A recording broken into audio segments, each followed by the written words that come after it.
अस्सलाम वालेकुम। अगर गोश्त को जल्दी गालना हो तो उसमें थोड़ा सा अदरक पीस कर डाल दें, गोश्त गल जाएगा।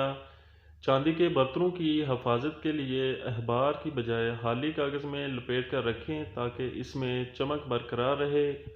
अगर टमाटर को आग पर मामूली सा गर्म कर लिया जाए तो छिलका आसानी से उतर जाएगा।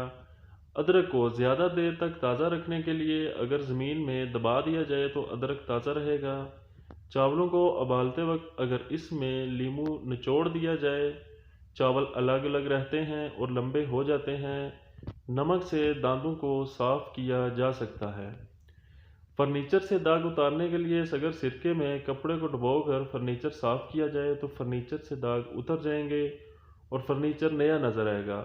कपड़ों में बालपन की स्याही को दूर करने के लिए दाग वाली जगह पर हल्का सा हेयर स्प्रे करने के कुछ देर बाद कपड़ों को अगर धो लिया जाए तो बालपन की स्याही खत्म हो जाएगी। अगर दूध में नींबू का रस मिलाकर सुबह शाम चेहरे पर 10 से 15 मिनट के लिए लगाकर धो लें तो चेहरा खिल उठेगा। खाना खाने के बाद अगर कोई मौसमी फल खा लिया जाए तो दांतों पर मैल नहीं जमता। सुबह नहार मुंह 1 गिलास नीम गर्म पानी 1 चम्मच शहद मिलाकर पिएं तो मोटापे से निजात मिल जाती है।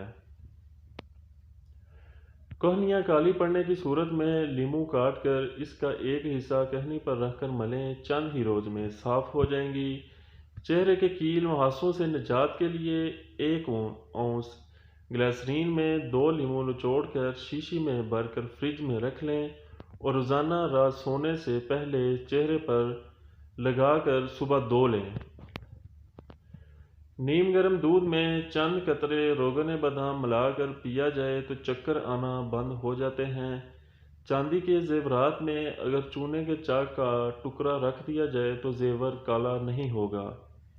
पलकें लंबी और घनी करने के लिए फ़लालीन के कपड़े को नीम गर्म दूध में भिगोकर आंखों पर उस वक्त तक रखें जब तक गर्माइश ख़त्म ना हो।